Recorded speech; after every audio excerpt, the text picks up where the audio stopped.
So for today's topic, we're going to be talking about investing. I've been wanting to invest for years now, but I've always put it off because it seemed risky, intimidating, and I didn't know where to start.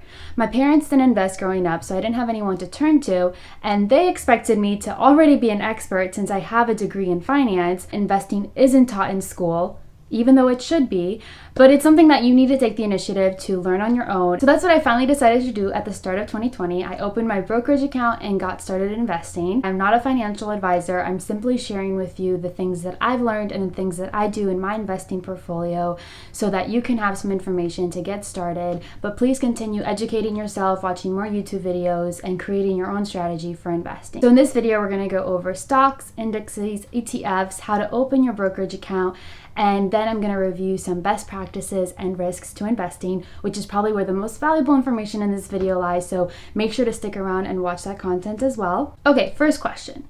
What is a stock? A stock is a piece of a company.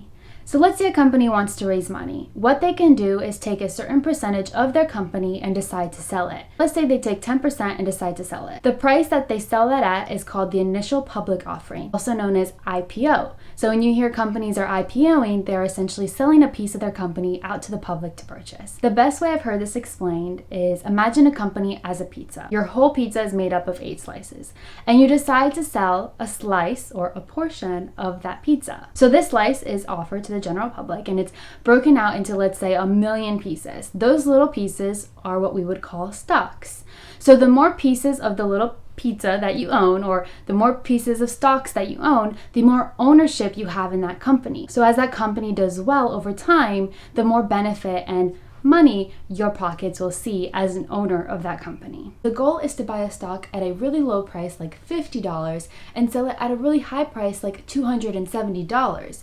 That way your return on investment is a lot higher, and then the more shares of that stock you own, the more money you will make. Now, picking stocks takes time and research, and I can make a separate video on how to pick stocks, but to provide a high-level overview, the number one rule is to invest in companies that you understand. You need to know how this company makes money, what the fundamentals say, and of course, what the future outlook for this company looks like. You want to stay away from companies that you are not interested in or that you don't understand how they work. If there's industries that you're passionate about and fully interested, it could be like fashion or makeup. If you're aware of what's going on and the trends and you understand how it works, then that's a great place to start. There are also some great go-to good investments that everyone talks about, like Apple, Microsoft, and Amazon, which are great, but also really pricey. So later on in this video, I'm going to show you how you can get exposure and ownership of these stocks in a more cost-efficient and less risky way than buying them directly. So stay tuned for that. Now, as you start to research, you might come across a few companies that you could potentially be interested in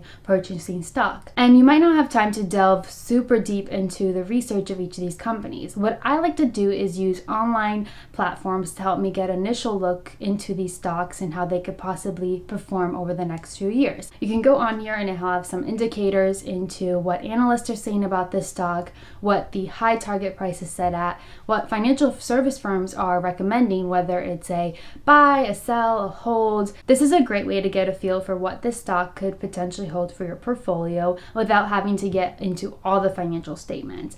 Once you've used this initial high level review to finalize, those few stocks that you are interested in, then you can delve deeper into the fundamentals. Again, separate video.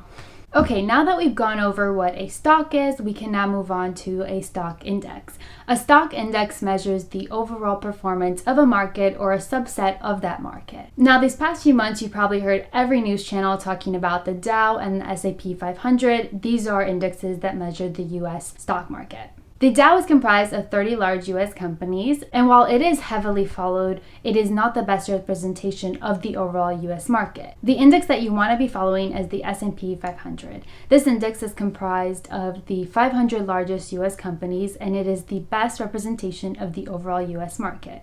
Indexes are really helpful indications of where the market is headed, whether it's going to be a bull or bear run. Bull run meaning the market is doing well and will continue to or bear run, meaning that the market is not doing so well and we are headed towards a recession, where many are saying we are headed Now you can't invest directly into the S&P 500 or the Dow, but you can invest in funds that mimic these indices. Two ways that you can do this is through mutual funds or ETFs, exchange traded funds. I'm going to focus on ETFs because that's how I've chosen to invest my money. Mutual funds are more limiting when it comes to investing and more costly. An ETF is just a collection of stocks, and it can be purchased like a stock itself. So for example, let's say that you want to purchase a share of Netflix stock at $400, but it's really expensive. So what you could do is you can purchase an ETF for around $200 that has Netflix in its portfolio. So this way you're getting ownership of a percentage of Netflix stock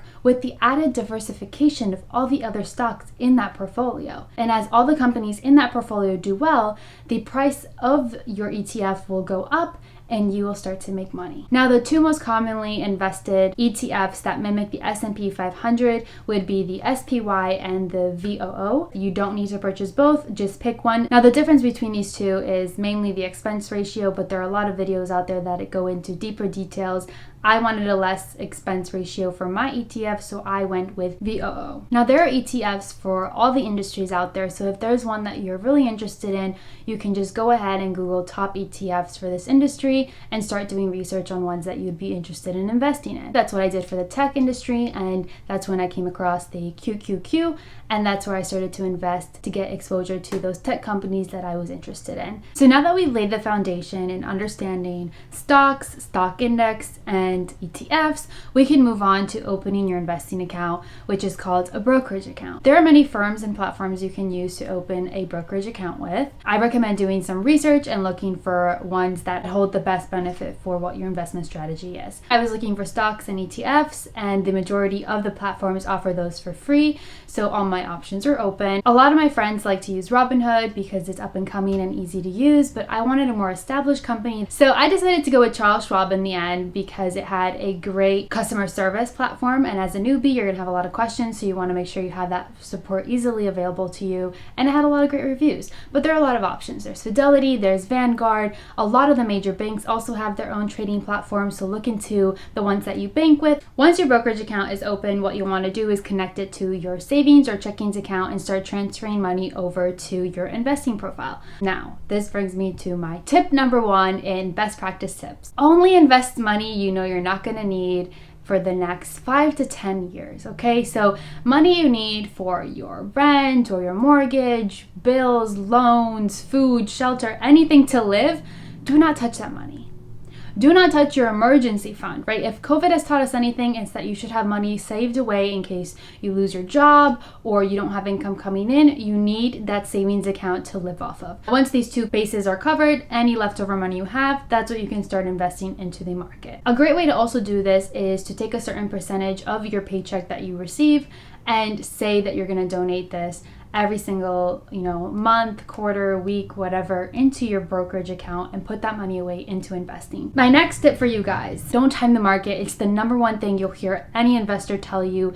The best time to invest in the market was yesterday. The second best time to invest in the market is today. So just get in. The name of the game is to put your money in the market and just hold it there for the long run, right? Because if you look at the market historically, it's always going up and it will continue to do so. Just put it in there and let it grow. My third tip for you guys is diversification. In this video, we just talked about stocks and ETFs, but there's a lot of other ways to invest your money. So look into bonds, mutual funds, and other options. For diversification, you want to make sure that you're investing in different industries and that you're not investing everything into one industry. So if you like fashion, don't just put all your money into the fashion industry, right? Look at other industries as well.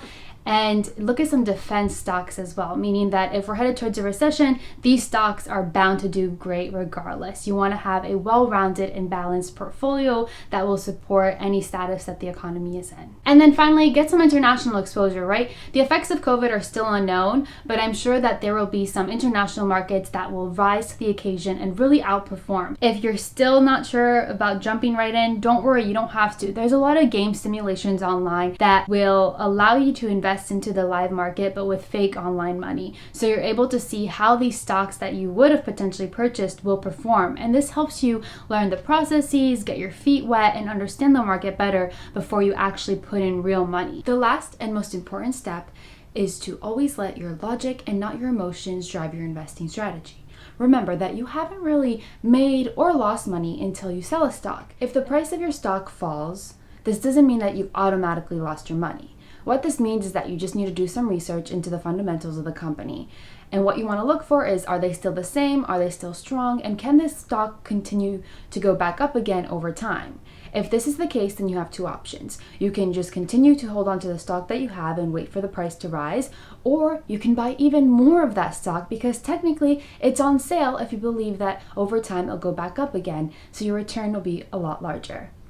Now, if the fundamentals have changed and it does not look like this stock will recover over time, it is best to decide to cut your losses and make sure that you don't lose any more money and just sell that stock. But the most important thing throughout this process is to just let your logic and not your fear and other emotions drive you to make these decisions. And if there's any specific questions you have or things that you want to learn more about, please leave a comment below. I'll make sure to answer it to the best of my abilities. Again, not a financial advisor, but if there's something else you want to learn more about, I'm more than happy to make more videos like this. I hope that you learned a lot of useful information and that right after this video, you hit that subscribe button and then you go and open your account today, right? Because if you open it, you're more likely to take steps to actually put money into it and start investing it. Thanks for watching, guys. See you next time.